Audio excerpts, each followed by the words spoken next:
Okay, so this is our fourth social distancing Dan Martin video, and I think just through trial and error and dumb luck, the production values are getting slightly better, but don't ever expect much. As I've said, during a pandemic, are production values really important? And my guess is no, but even if they are, I don't intend to learn a lot about them. Um, so I wanted to talk to you about the story of the draft that I sent to my dissertation director before he gave his final suggestions, and then I sent my dissertation draft to my 5 committee members, which he was one of those 5 and the 4 others.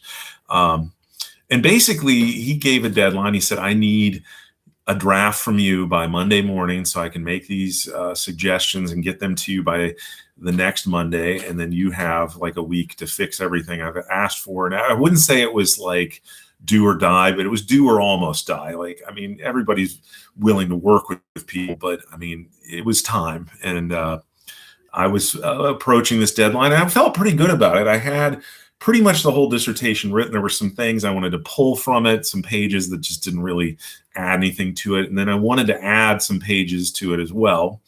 And it wasn't just one 30 or 20 page set of pages. It was like in chapter 1, I want to add a little bit to the content here. Chapter 2, I want to add some content as well as write the conclusion to the chapter. Chapter 3, so you get the idea. I had about 20 to 30 pages to write, and then I wanted to edit the entire dissertation before sending it to him. So I had a weekend to basically edit a dissertation as well as add 20 to 30 pages. And at one point in my doctoral studies, this would not have been that bad. I had a knack at one time to write a large volume of content that made sense, and it was grammatically good, and it sounded proper in terms of its academic tone. It also had the right citations, and like I didn't have to second guess any of that. But at this point, those skills had eroded some, and I knew I had to like tap into something that I hadn't done in a couple of years in terms of like trying to write a lot of stuff in a short period of time and then get it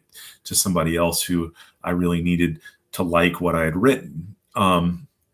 So basically, the school I was teaching at was sponsored by the Sisters of Notre Dame, and they let me stay at their retreat house, which was attached to their convent, which was maybe a couple hundred yards from the school. So I brought all my materials to school that I needed for this weekend, and at the end of the school day, I took those materials up the hill with my car and got situated in this room, and I was excited. I felt good, had nice, peaceful, quiet surroundings. Well, anyway, I wrote about 9 pages on Friday, and I felt really good about that. And I had this meticulous system in which I saved things. I would save it a couple of times on the hard drive, but also save it to Dropbox, save it to Google Drive, and then email the Word files on the hard drive to myself. So I had multiple ways. If something failed, I had over planned for any sort of failures, but the last 3 pages I wrote about 9 pages that Friday. The last 3 pages I wrote, I like crashed and fell asleep, and I'd saved them on the hard drive, but I didn't get them onto Dropbox or Google Drive. Well, guess what? The next morning I wake up. First off, I feel terrible. I have like throat, nose stuff. I've got a fever. It was probably stress related. Like I've got this deadline, and I just was obsessing over it. And then my immune system went haywire, and I got sick. But anyway, so I wake up feeling terrible, and then I check the computer, and it's just dead. The hard drive has died. It will not open. There's nothing I can do, and I am beside myself. So I drive to Walgreens, and I get some medicine. And then I drove home and grabbed a crock pot and some Bob's Red Mill soup mix, which is basically lentils and other beans and stuff.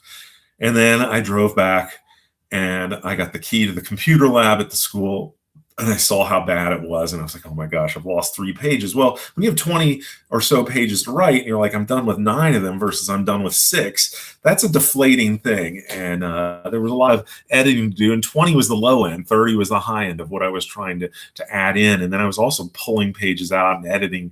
So I had Saturday and Sunday to do this. And I'm feeling sick, and the hard drive is dead. So this is not good. And but I'm set up on the computer lab, and because it was a big room and there's nobody in there, I've got all my materials, the books and articles spread out on the windowsill. So if I need to grab something, like I need to footnote that, boom, I've got it. At any rate, I also had soup brewing in my classroom on the windowsill. I don't think anybody knew that, and hopefully they can't fire me now. I don't work there, but I was making soup in a crock pot because I was like, I need something to keep my sinuses open, and something that would be comforting when you've got a bad cold or whatever I had. And so I'm freaking out over all this stuff. And I get back to working and I sit down and I've got about a paragraph rewritten from the 3 pages I lost.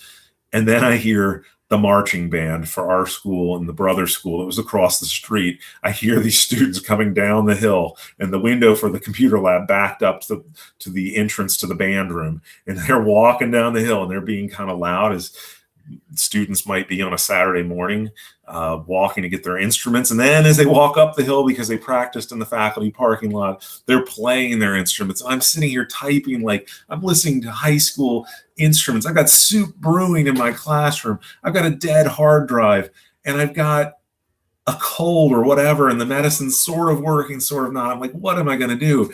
And fortunately, the medicine started to kick in a little bit better. Once the band was at the top of the hill in the faculty parking lot, I could still hear them, but they weren't nearly as loud as when they were right outside of the window of where I was working. And then the soup did do the trick, and I was very good about washing my dishes, and I didn't leave any soup in the room. But basically, this entire process, this Saturday, was a complete mess. I got through what I could get through, and I was in a decent spot, but not a great spot when I went to sleep Saturday night. And so Sunday, I wake up, there's a parish across the street from the convent. I go to Mass, I come back, get that soup mix going again, because I couldn't really, when you're sick, you're just not really ready to function. I couldn't eat at a restaurant. I didn't feel good. I didn't want to be around people. I was frustrated. I was beyond peeved. And so I'm sitting down and I'm just plugging away again and again and again. And finally, I get something that approximated what I was hoping to get. And I look at it and I'm like, okay, I've read through my entire dissertation. I've written, somewhere between 20 and 30 pages. I've pulled tens of pages out of the product as well. And it sort of flows. It's sort of where I want it to be, but I'm sitting there. My wife and kids are away. I feel sick. I'm sitting in a computer lab. I had these dreams of a gentle, calm breeze coming through the window of my retreat house room, which would be perfectly quiet. I could just type, and I would be perfectly healthy. But the death of that hard drive, along with my cold, along with then needing to get some soup for the cold, all led to this weird thing where I have a crock pot on the windowsill of my classroom, and I'm walking back and forth with a giant coffee mug to my classroom to get hot soup, try to keep my sinuses open, try to keep typing. And thankfully, my good friend Ethan Smith, who has a great podcast called Mysterion, he was getting kind of a blow-by-blow like email. Like when the band came down, like I'm emailing, I'm like, I cannot believe this. The hard drive is dead. I'm sick. And now there's a marching band playing right outside of the window. And I have this deadline. And if I don't get it done, that could be it for me in terms of being a doctoral candidate. It wasn't, like I said, it wasn't do or die, but it was close. It was like, if I didn't get it done this weekend, I was going to have some serious explaining to do. And even though I did have like some very legitimate weird stuff happen that weekend, I got the draft to my director. He liked what I had done with it. He sent his recommendations back. I made those changes, sent it to my committee, and the rest is history. I got my PhD from the University of Dayton, and so it all worked out. But basically, that was one heck of a bad weekend. But I guess it goes to show that in the long run, if you look at it from a different perspective of just 2 or 3 days, it wasn't all that bad. And it's actually kind of funny looking back on it. Maybe if it had all gone according to plan, I would be a much more boring person than I am now. And, we can't have that. So I hope you have a good day. I hope you're social distancing and staying healthy. Keep in touch, and let's keep going with what we got to get done.